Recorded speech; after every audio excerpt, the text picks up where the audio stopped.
बहुत ही महत्वपूर्ण क्वेश्चन है। कह रहा आरोहिणी, कह रहा है आरोहिणी लता प्रकार के अंतर्गत सूत्रारोहिणी का उदाहरण है। अब देखिए आरोहिणी का मतलब क्या है, जो आगे की ओर फैलते हैं, जमीन से लेकर के बढ़ते हैं। तो इसमें कह रहा है कि सूत्रारोहिणी, सूत्रारोहिणी का मतलब आप देखे होंगे बहुत सारे पौधों में इस तरह की संरचना निकलती है, तो इसको हम कहते हैं सूत्रारोहिणी, जो कि पेड़ को लपेट के, पौधों को लपेट करके आगे की ओर बढ़ता है।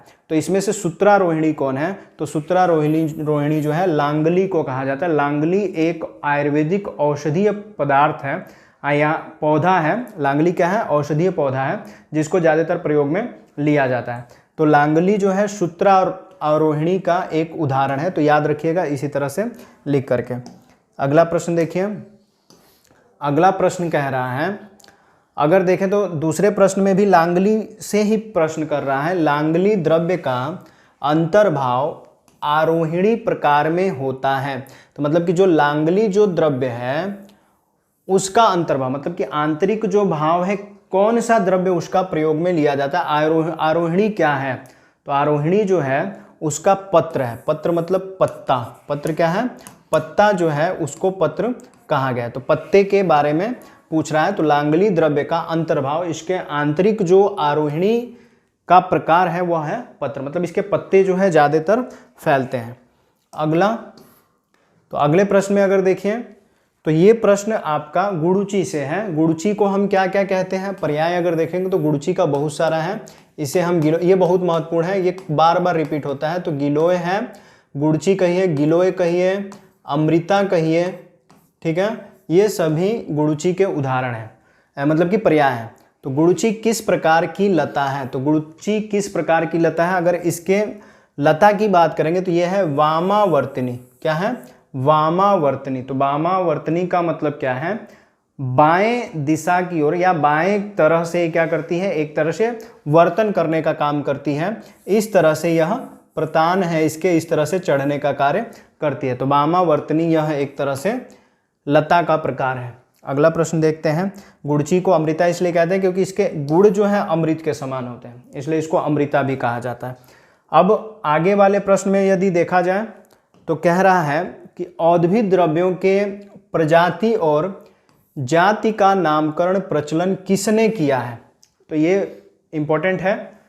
जो भी औद्भिद द्रव्य हैं जो कि भूमि पर भी हैं और पानी में भी पाए जाते हैं, मतलब कि स्थलीय भी कह सकते हैं, जल के आसपास भी रहने वाले जो पौधे हैं, तो उनकी प्रजाति और जाति का नामकरण प्रचलन किसने किया है। तो जाति और प्रजाति का नामकरण प्रचलन जो है लीनियस ने किया है। किसने किया है, लीनियस।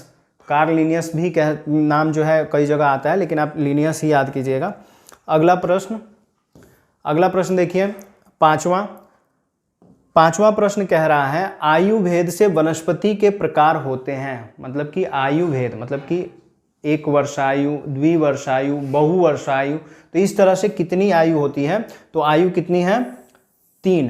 तो अभी आपको बताया 1 वर्षायु, क्या 1 वर्षायु, द्विवर्षायु और बहुवर्षायु। इस तरह से आप अगर देखें तो आयु भेद से जो पौधे होते हैं, जो वनस्पतियां होती हैं, उनके 3 प्रकार होते हैं। ठीक है, 1 वर्षायु मतलब जो 1 वर्ष में विकसित होता है, फल फूल लग जाते हैं।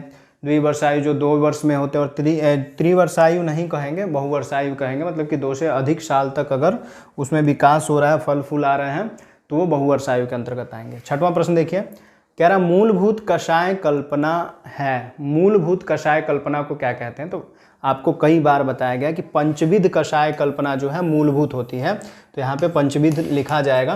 पंचविध कषाय कल्पना जो है मूलभूत होती है। और आपको एक चीज़ और बता दें कि कभी कभी प्रश्न भैषज कल्पना में पूछ दिया जाता है कि भैषज कल्पना किस पे आधारित है। तो पूरी तरह से भैषज कल्पना पंचविध जो कषाय कल्पना है उसके ऊपर आधारित है। पंचविध कषाय कल्पना पे भैषज कल्पना आधारित है। अगला प्रश्न लेते हैं। तो इसमें अगर देखिए तो 7वें प्रश्न में क्या कह रहा है। 7वां प्रश्न कह रहा है, 1 मिनट, हाँ, 7वां प्रश्न कह रहा है कि आयु भेद से गेहूं, चावल, यवादि प्रकार के अंतर्गत आते हैं। देखिए, गेहूं को गोधुम भी कहा गया है, गोधुम भी कहते हैं, गोधुम। चावल, चावल जो है यह जो है धान की श्रृंखला में आता है, इसको हम धान्य भी कहते हैं, धान्य के अंतर्गत रखते हैं। और यवादी, यव जो है जौ को कहा जाता है। तो ये सभी जो प्रकार के हैं ये किस प्रकार के अंतर्गत आते हैं?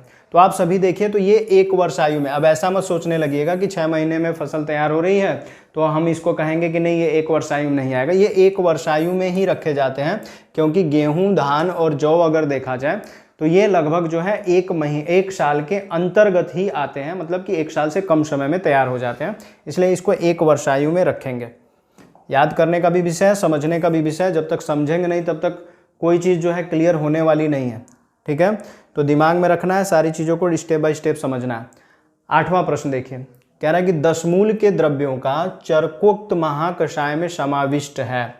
तो जो दशमूल के द्रव्य हैं चरकोक्त ने, चरक ने उनको किस हिसाब से महाकषाय के अंतर्गत रखा है, किस कार्य में लिया जाता है?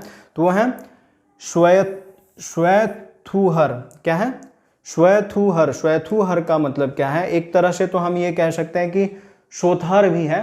शोथहर कहने का मतलब सूजन के लिए प्रयोग में आता है। तो यहाँ पे श्वेथुहर याद रखना पड़ेगा आपको, ऐसे श्वेथुहर। ठीक है, श्वेथुहर। तो इस तरह से ये शब्द आपको याद रखना पड़ेगा। श्वेथुहर है, दशमूल द्रव्यों को चरक ने महाकषाय के श्वेथुहर में सम्मिलित किया है। अगला प्रश्न लेते हैं। अगला प्रश्न क्या कह रहा है उसे देखते हैं। तो जो भी चीज़ें बताई जा रही हैं दशमूल के अंतर्गत अभी जो बताया गया उसको याद रखना है, जिस तरीके से बताया गया। इसमें कह रहा है कि द्रव्यों के कर्म के आधार पर औषध द्रव्यों के गणों के वर्णन में किसका योगदान है? अब यही चीज़ दिमाग में रखना है, औषध द्रव्यों के गणों के वर्णन में, बस इतना याद रखना है कि औषध द्रव्यों के गणों के वर्णन में किसका ज़्यादा योगदान है? तो चरक का योगदान है। आचार्य चरक का योगदान है द्रव्यों के कर्म के आधार पर औषध द्रव्यों के गणों के वर्णन का। ठीक है, उनके गण के वर्णन का जो भी बात है वो चरक ने कहा है। गणों के वर्णन की बात जब भी आएगा तो चरक का नाम याद रखिएगा।